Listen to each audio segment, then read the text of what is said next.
Hi, welcome back to my channel. So welcome to part 2, where I'm sharing with you extracts of the Complete Dream Dictionary by Pamela. Last night I shared with you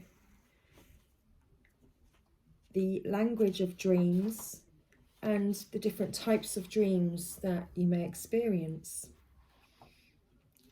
And on tonight's part, we are looking into the different types, the different archetypes. So this section will give us a brief explanation of the archetypes. So let's begin. Get comfortable. And let's begin. In the Middle Ages, long before the advent of modern psychology, it was thought that every man carried a woman inside himself.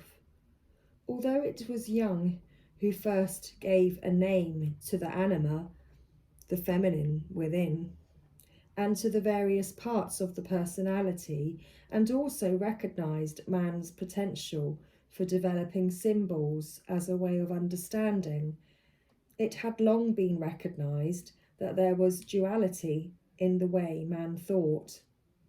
It is as though there was some kind of internal pendulum which eventually sorted out the opposing concepts into a unified whole. Nowadays, we are aware that the unconscious mind appears to sort information by comparing and contrasting. When we are aware of disharmony within ourselves, whether this is between the inner and the outer selves, the masculine and feminine, or whatever, we may dream in pairs. For example, masculine/feminine, or old/young, or clever/stupid. Dreams have always been used to make sense of those things which are not understood in everyday terms. It is perhaps sensible right at the beginning to define those parts of the character which have been accepted in the modern day to have a validity of their own. There are 3 main aspects of the personality which continually manifest in dreams: the shadow, the animus or anima, and the ego. Most of us become aware of these facets of personality when they can no longer be denied or suppressed, and much can be gained by working with the images which come up in dreams. Sometimes the images are of people we know, sometimes fictitious figures, or those from myths and fairy tales, and sometimes images such as animals and birds. It is for this reason that this book categorises such things under separate sections for ease of management. And we are looking into the dream interpretation section of this book at the moment. So let's begin with the archetypes. So the first is the shadow. The most difficult side of the personality is called the shadow, and is the epitomization of all of the worst faults and weaknesses which we have. This appears as a vague instinctual figure in a dream, whom the dreamer usually does not recognise, or of whom they are somewhat apprehensive. Initially, this figure appears behind the dreaming self. Most often, this figure is initially depicted as the opposite sex to the dreamer, and can therefore be confused with the animus and anima. It is only later that the dreamer recognises it as the same sex as themselves. It is the part which has been neglected and not developed, and has within it those characteristics that have already been suppressed and thwarted, as well as parts which have never been recognised. It is the piece of ourselves hidden behind the rest of our personal characteristics, but which has been suppressed because it is frightening and unmanageable. Next we look at the Animus/Anima. That aspect which in a man it is all that is instinctive, feminine and sensitive is known as the anima. Those qualities which belong to the opposite sex. The masculine attributes of logic and objectivity in a woman are known collectively as the animus. Both of these figures are idealized perceptions of the opposite sex, which tend to become distorted by experience and trauma. No one person can quite approximate to the feminine within the man or the masculine within the woman. But when young people begin relationships outside the family circle, they usually project their own ideal of the opposite sex onto their partner. They then have difficulty with that person in no way. They then have difficulty when that person in no way matches that ideal. This confusion of the inner ideal with the outer reality can cause a problem throughout life in any male or female relationship. It is possible to come to an understanding of these figures and to accept them for what they are. Often through dreams they become the basis of our understanding of the opposite sex, as well as helping us to open up to our own inner being and the potential for cooperation between the masculine-feminine parts of our personality. If this potential for inner union is disregarded or mistreated, the human being is likely to be cut off from connection with the meaningful aspects of the opposite sex. It is more than probable that the man may behave in a highly unstable, perhaps almost neurotic way, whereas a woman may become quarrelsome and aggressive. Very interesting. Now we move on to the ego. When in the dream state we are observing what is going on, the part that stands to one side and examines the situation is the ego. We are more aware in dreams of the fiction that there is between it and other aspects of the personality. The ego is the part of us that makes sense of our reality within the world. But if we are not constantly vigilant, the need for an inner correctedness, a kind of self-deception, can negatively influence this reality. When the ego has become split off or detached from other parts of the personality, our perception of the world we live in becomes distorted.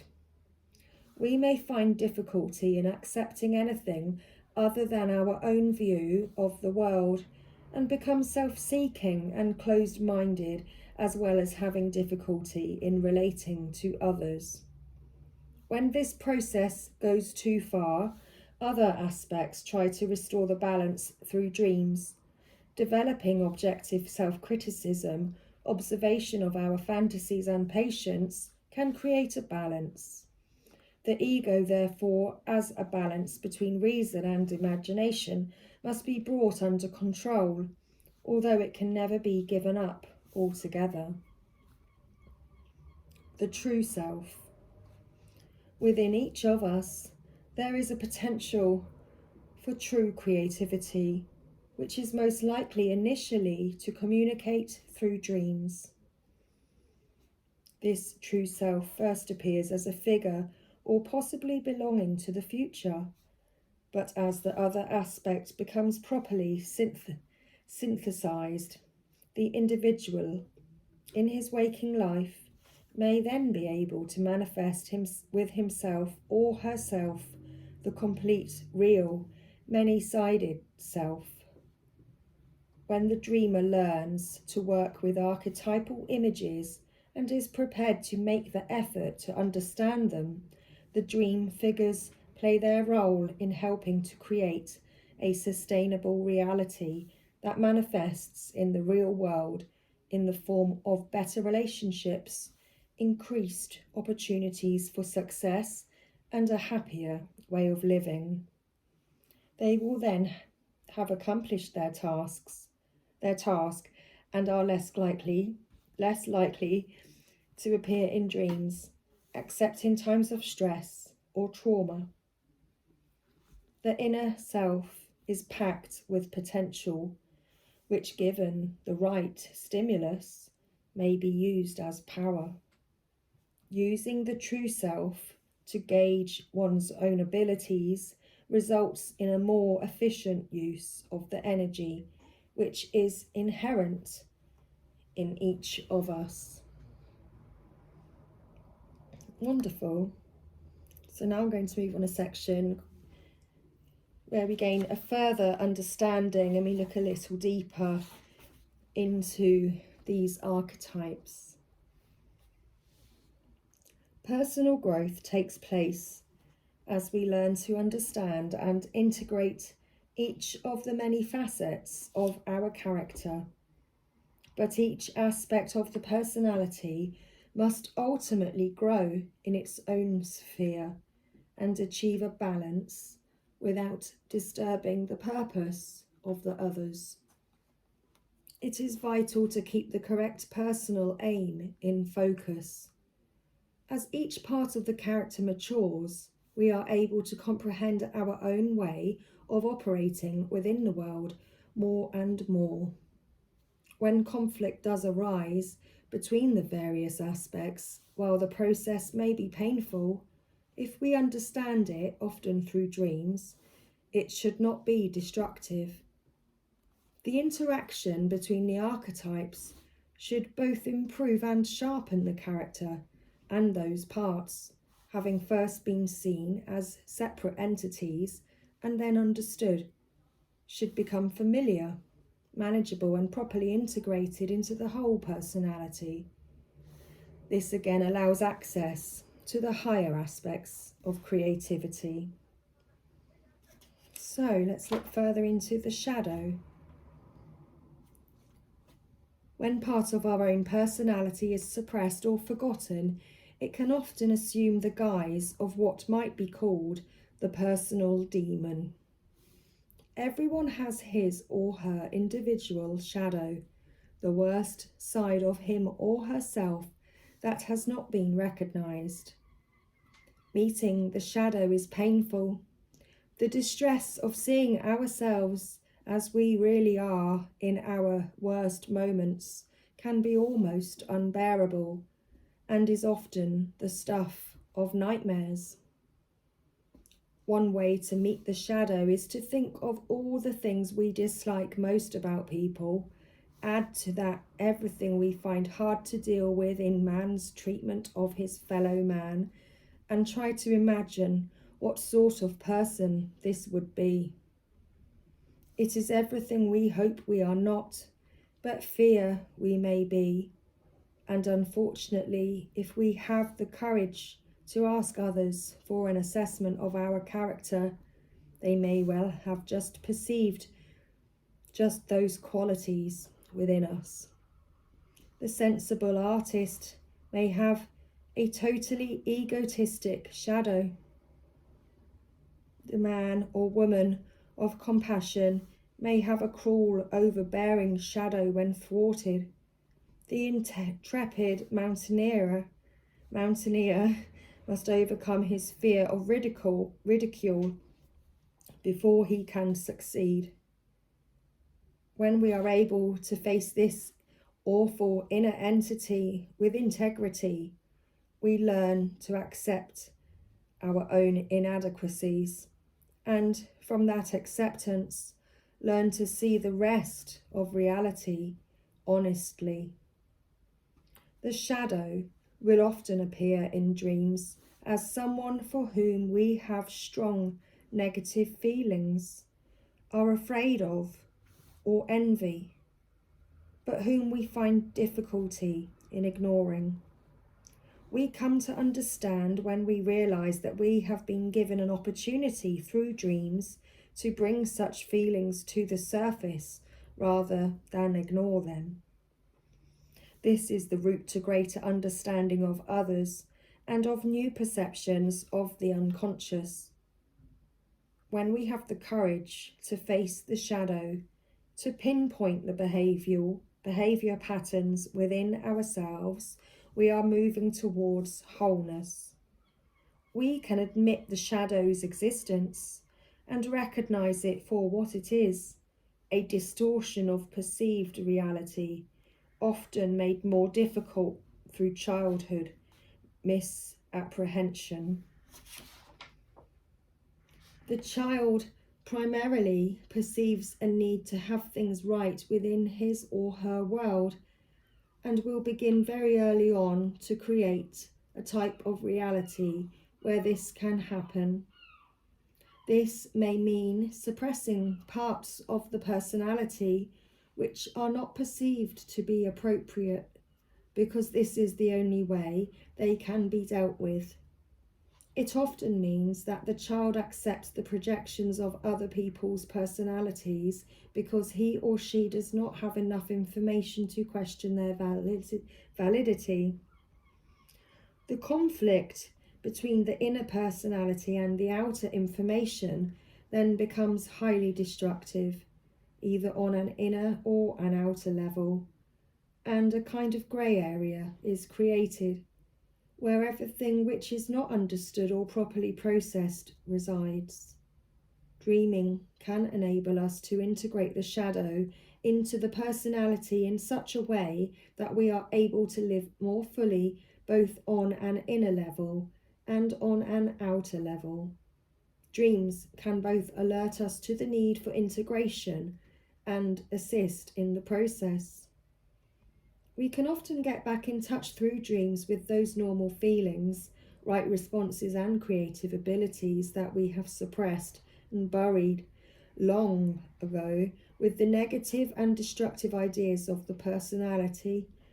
This energy, when harnessed and understood, becomes a force for forward movement rather than a dangerous enemy. There is a note of caution to be sounded in working with archetypes as dream images.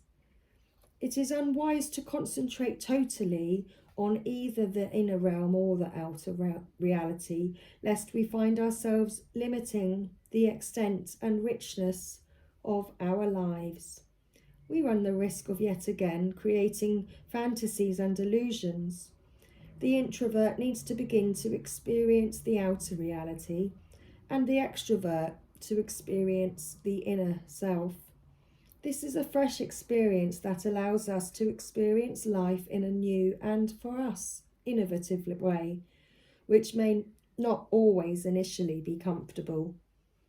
The extrovert may discover for a time that he is unable to cope with his relationship with the outside world, and the introvert may lose his sense of inner peace. Next we look at the anima. This is the feeling and clear-sighted side of the male's nature. All the women the individual has known, but principally his mother, will help to form his idea of the feminine and will give point to all the feminine energy within him. In dreams, this female figure may show herself as a completely unknown ideal woman, aspects of women the dreamer has known, or as feminine deities. Dreams make an attempt to offset unbalanced conscious attitudes. The anima will often appear when a man is not using the feminine side of himself, for instance, by forcing everything he is onto the masculine, or when he has need for inspiration in a creative way. As he becomes more conscious of the feminine within, the dreamer is able to develop sentiment and genuine feeling, and to accept within himself the feminine qualities of openness, sympathy, and other such perceptiveness and adaptable characteristics. If he fails to synthesize these feminine attributes, he will be perceived as rigid, world-weary, or irresponsible. The suppressed feminine may also blow up into capricious, and irrational behaviour. He will also constantly project his own negative image of the feminine onto each and all of the women he meets, and will not understand when all women appear to have the same faults. Also, he will project it onto an unobtainable object, avoiding proper contact with the opposite sex. When she is thwarted, the anima turns into the completely negative feminine illusion who destroys all around her. This part of the personality only becomes a guide to inner wisdom and an ally when a man confronts his destructive side and learns how to handle the energy he has available. I don't think the masculines like listening to that part because you were trying to block my ears off. My right ear was being blocked the whole time I was reading that part. Just thought I'd let you know. Some masculines may have found that part difficult to hear. So, the animus, the masculine part within a woman's character, is known as the animus. The reasonable, premeditating side of herself, along with her ability to develop self-awareness. The inner masculine is affected by her early contact with the masculine. If the men around her have not developed in their own understanding of themselves a woman's animus will pick up on that lack of understanding. When she learns how to integrate her inner masculine properly, she is able to develop.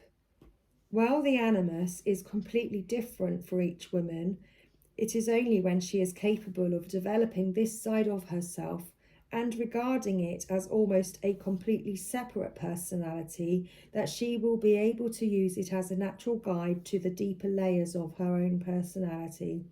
Her question then becomes, what do I do if I were a man? If I were a boy. Wow. Sorry, a bit of Beyonce in the middle of that part.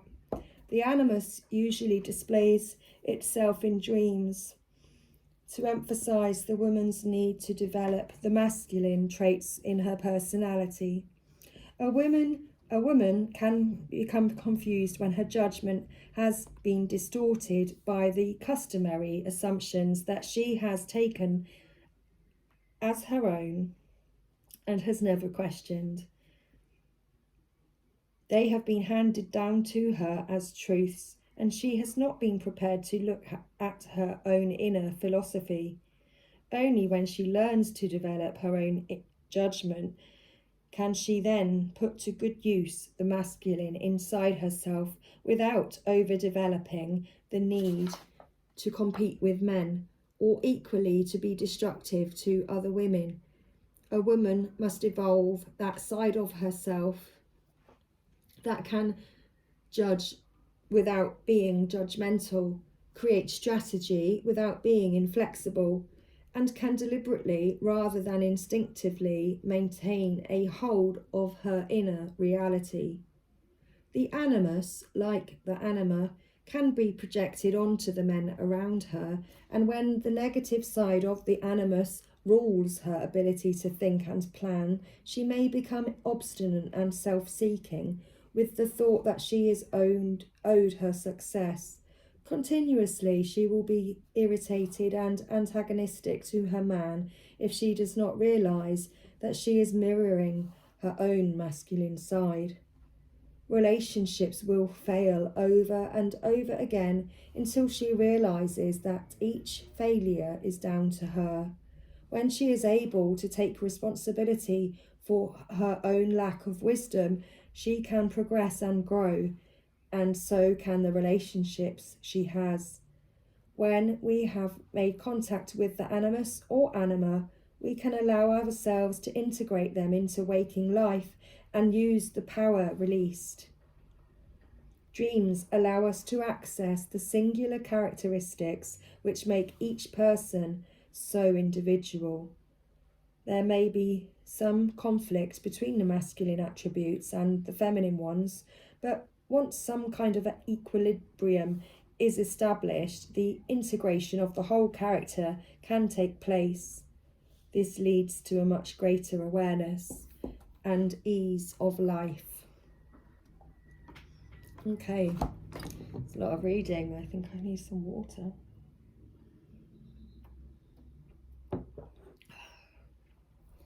So this next section that we're going to take a look into is coming on to the self. Still a few more sections left. We're looking into the self, the great mother, Mother Earth, a woman's self, the wise old man, and a man's self. So, the self. Because one's true potential beckons from the future, the first experience in dream form of the self may be a figure encouraging us to move forward. The self is the true archetype of potential, which has in fact always been present, but has been hidden behind the necessary unfolding of the character. Later on, it can become a symbol of wholeness, which we are able to work with in the here and now to create a sustainable future. The self holds the secret of all the other parts and their eventual integration. When we first meet this aspect, we are often aware of it as a holy figure or some aspect of the particular God we have worshipped, Christ, Buddha, Krishna, and so on. This is the unknown, unknowable, higher spiritual quality held within everyone. As we become more familiar with the knowledge we receive, we begin to appreciate that we do not need the form and personalized attributes we have invested it with, but can have direct awareness of our own existence. It is an inner guidance which we need to understand and trust, often perceived as a knowledge we have already had without being fully conscious of it. We interact not just with other people, but also with everything.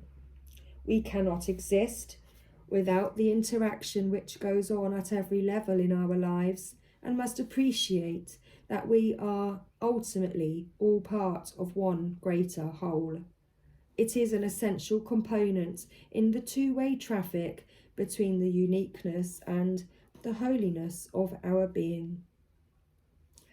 When images of this archetype, such as a guru, God, a saintly animal, a cross, a mandala, or other geometric shape, begin to appear in dreams, we are ready to face the business of becoming complete. We are capable of moving beyond a self-opinionated fascination to a wider appreciation of a greater reality. This reality can become so much part of our personal experience that we stand in danger of becoming confused between the needs of the physical world and the demands of a more spiritual life.